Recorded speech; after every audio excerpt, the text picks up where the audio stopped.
Новия Huawei P30Pro. Променяме правилата на фотографията.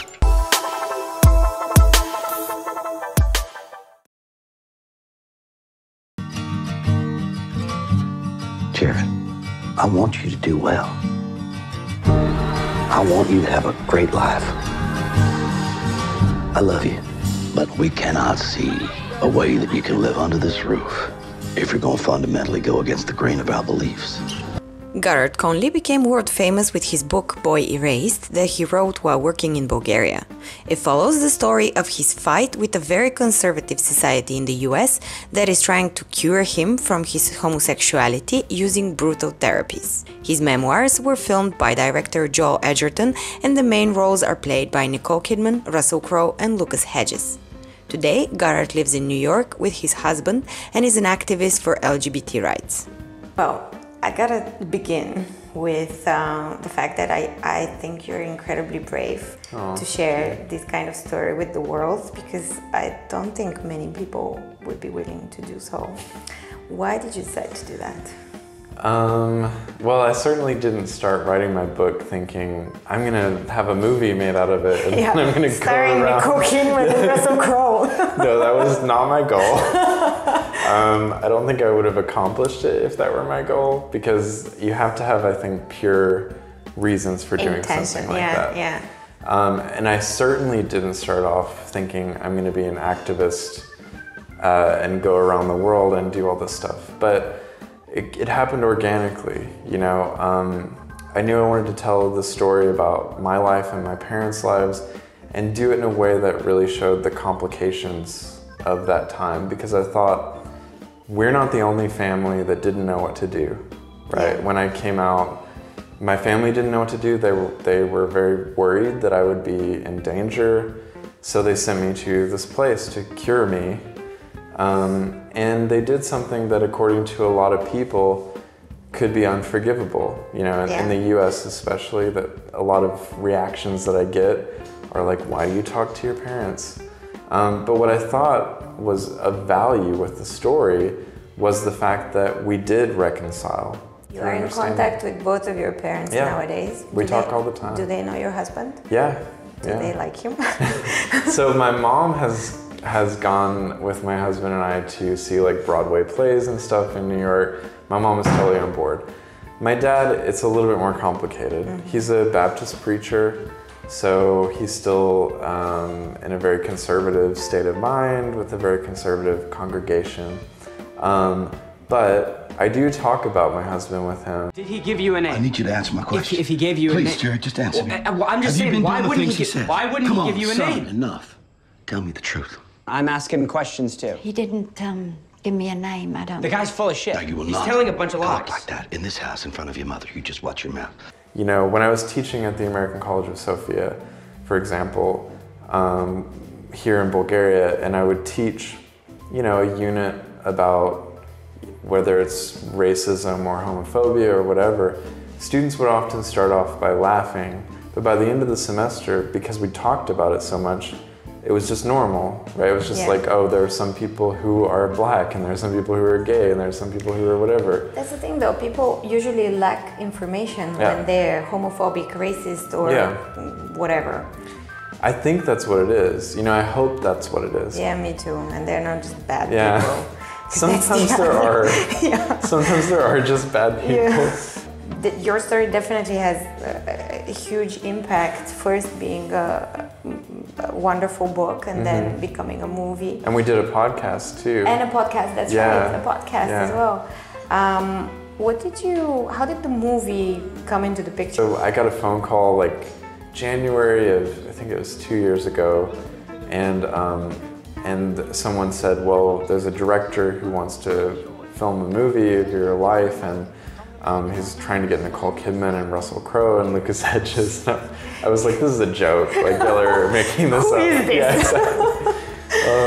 And so I remember I met with Joel Edgerton, the director, and he's also in the film. I love him. Yeah, he's wonderful. And we met at this coffee shop in Brooklyn, and I remember I told my boyfriend at the time, now husband, I said, I need you to come into the coffee shop midway through our interview and order a coffee and tell me if he's actually sitting across from me or if I'm imagining all of this. Am I crazy? And so he went in and then he texted me while I was at the table. He was like, he's real. And I was like, you're not kidding. Yeah. Because it sounds crazy, right? To just be like, they're all gonna play me in a movie. Like, that's ridiculous. Lucas's performance in that movie is standout, I think. I mean, I agree. It's easy to be like, Nicole Kidman doing her great thing. Russell Crowe is He's always great. Yeah. But like to see Lucas perform what is essentially almost a silent film, like he doesn't talk a lot, right? Yeah. You have to watch his face for all the action and to know what he's feeling. Does your counselor still believe that he can cure homosexuality? No, he is married to a man now. That's very interesting, because that's usually the case. Whoever is the most resistant to something, it means that they're fighting with themselves, not with the world. Well, you know, the way I looked at him in the book when I wrote it was that he was also a victim in some ways. As much as he caused me pain, right, he was also a victim of homophobia because he hated himself. In SNL, there was this quote that says, you know, gay people are not trying to convert you, that's Jehovah's Witnesses you're thinking That's of. True, that's true. Yeah. So, my last question is, is there still conversion therapy in the States? So yeah, actually only, I think now it's 18 states that have banned or provided protections against conversion therapy. But what I always say is you don't have to be in a facility to be in conversion therapy. All it takes is a parent, a pastor, a leader, an environment, a teacher who says you cannot be who you are. Yeah. And that's conversion therapy. And so I think we have to get to the root of the problem, right, which is homophobia and ignorance. Spanish writer Lorenzo Silva is loved both by the critics and the readers. His books are among the most popular in Spain, and some of them have been adapted to films. He has won all 3 big literary awards in Spain. The Weakness of the Bolshevik tells the story of a man who, after being stuck in traffic, gets into a minor accident on his way to work. The woman whose car he hits starts verbally abusing him, and he decides to ruin her life. However, he comes across her younger sister and the story gets even more complicated. ¿Cómo apareció la historia de la flaqueza del bolchevique? La historia realmente vino por casualidad. Yo una mañana estaba en un atasco en Madrid, muy grande. Madrid, la ciudad estaba completamente bloqueada. Llegué muy tarde a la oficina, llegué muy enfadado, me pregunté, esta ciudad es un desastre, ¿qué hago yo aquí? ¿Qué hago haciendo todo este camino todas las mañanas, perdiendo tantas horas en el coche? Y de ahí surgió una historia de un personaje en el que este malestar iba más allá de un atasco. El malestar era un malestar con su vida. ¿Y cómo se siente un novelista cuando ve su historia en la pantalla? Bueno, la primera vez, en su caso usted ha participado en la adaptación. Y tiene una ventaja, que es la segunda película que hicieron. Habían hecho otra antes. La primera vez es muy raro. Es muy raro ver tus personajes convertidos en actores. Es muy raro ver tu historia, que es una historia que tú has hecho solo, en tu casa, sin ayuda de nadie. Y ahora todo el mundo la puede claro, ver. ¿no? Y en una película trabajan 100 y pico personas fácilmente, con lo que se convierte en algo completamente diferente. En este caso, era la segunda película, yo había hecho el guión y digamos que me sorprendió menos, porque sabía mucho de lo que iba a ver. ¿Y cómo un abogado se convierte en novelista? En mi caso es más bien al revés. Yo empecé a escribir con 13 años y entré en la Facultad de Derecho a los 18. O sea que cuando empecé a estudiar para ser abogado ya llevaba 5 años escribiendo. ¿Y por qué no creía que puede hacer dinero o ser escritor profesional? Sí, yo no tenía ninguna esperanza, ni ningún proyecto, ni creía que existiera ninguna posibilidad de que la literatura fuera mi profesión. Luego, bueno, pues sucedió que, como fui haciendo las dos cosas a la vez, en cierto modo llevaba 2 vidas, en un momento determinado esa vida de la que no esperaba nada me empezó a ir bien. Empecé a publicar libros, empecé a tener lectores, empecé a ganar premios y bueno, me di cuenta de que mi lugar estaba ahí. Tienes que buscar esa almendra que es común a todos. Y si tienes almendra, le puedes contar cualquier cosa al lector o al espectador porque le va a interesar. Aunque no sea su país, aunque no sea su cultura, aunque no sea su lengua. שבוע אחרי מותה, העובדת האלמונית של המאפייה הגדולה בירושלים עדיין שוכבת בחדר המתים מבלי שאיש יגיע לזהות את גופתה. תשמע, הכתבה שלי יורדת לדפוס גם אם זה לא מוצא חן בעיניך. Winner of prestigious world awards is also the Israeli author A.B. Yehoshua. He is a writer of 9 books and a compilation of stories. One of his latest novels, The Human Resources Manager, has been turned into a film.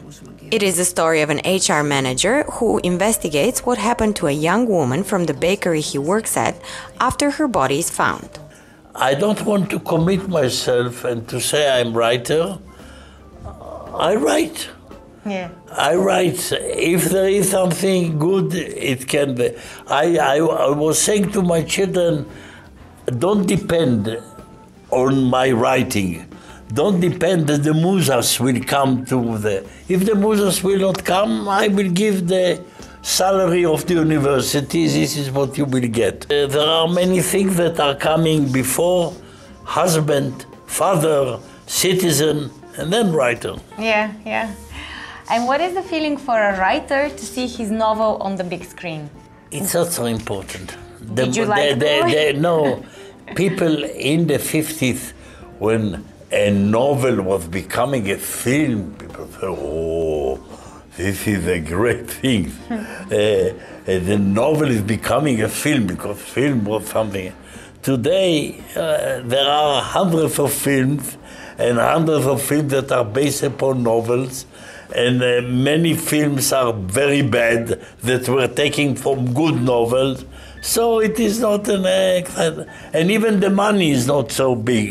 Yeah. So it is not important. They have done for my works, 11 films were done for my works. How do you come up with your stories? In general, stories are coming, you know, from a spark that you don't remember from what is coming. This story was coming from a friend of ours, and I dedicate the book to her, that she was a fighter for peace, one of the fighters of peace, very on the left side. She was a very close friend of my wife, and she was killed in a terrorist attack in the university. And this was the sparking element to this book. Story.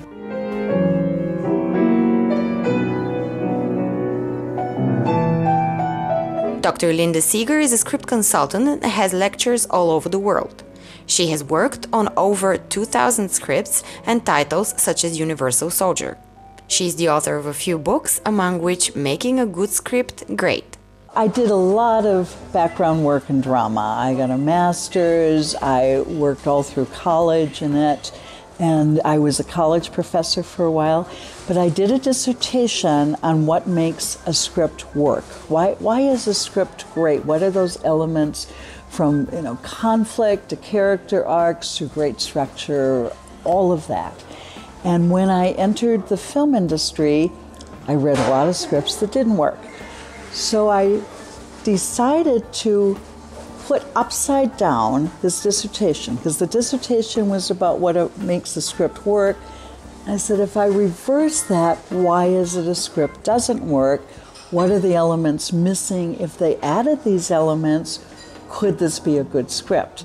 There's always a combination. It's a combination of an interesting story, well-structured, that is unique. And it is great characters, you know, strong, major characters, supporting characters, not too many, not too few, which means a lot of people put characters in there they don't need. A theme, it's meaningful, it's about something about the human condition. It is visual, it has images, it moves, it's active. One of the best scripts you have ever worked on? One of my favorites is Luther. It was a movie came out with Joseph Fiennes in 2003. It was very wonderful for me because I grew up Lutheran. I come from a family of Lutheran ministers. I have a theology degree besides my drama degree, so I got to bring my whole self into this. We reject a lot of people all the time. At my agency, we get about 6,000 submissions from writers every year, and we probably do not take on more than 6 writers a year. Julian Friedmann is an agent and a lecturer who has been working with authors for many years now. He teaches at universities and gives out seminars all over the world. He is also the author of different materials, helping with tips on script writing and successfully selling your work. I started out as an editor, working for an academic publisher, and I came to the conclusion that I had been made redundant twice. And I came to the conclusion that was a great way to earn a living. But I couldn't work out how to go to a company that would automatically make me redundant. So I set up my own company, thinking that I'd learned a lot and I would make better judgments about what books to publish. And then I realized that the investors were going to treat this as a hobby for themselves. And actually, I had already had enough trouble from my bank manager, so I didn't take their money. And I said to all the authors, I will find you a publisher. So I became an agent without ever intending to be an agent. I had no idea what agents did. And thankfully, they trusted me, the authors. And I discovered that actually I liked the kind of interface between working with writers, finding them publishers, and then that escalated into also trying to find them film and TV companies. And the one thing that is essential is you have to like their writing.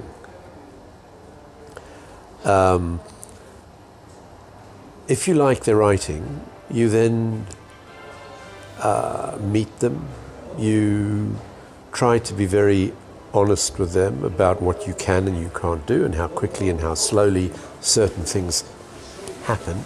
And it's usually much more slow. My reading my clients is really quick. I mean, even now, all those years later, some of my clients, if I get a manuscript or a script, I will even cancel some meetings and stuff, and I'll try and read it really fast. When I send it out to producers or publishers, I can't dictate how quickly. And sadly, increasingly, editors and publishing companies and producers, if they look at it and they don't really want it, they don't even tell you. The other thing is, I have to find out if we can work together. It's a very weird relationship being an agent to a writer. Now that I've got a bit older and a bit more senior, I can pick and choose. So I have a smaller client list. If you had to define a good story with one word, what would that word be? Conflict. Emotional impact on the reader or on the viewer. I can't do it in one word. Emotion, if you want one word.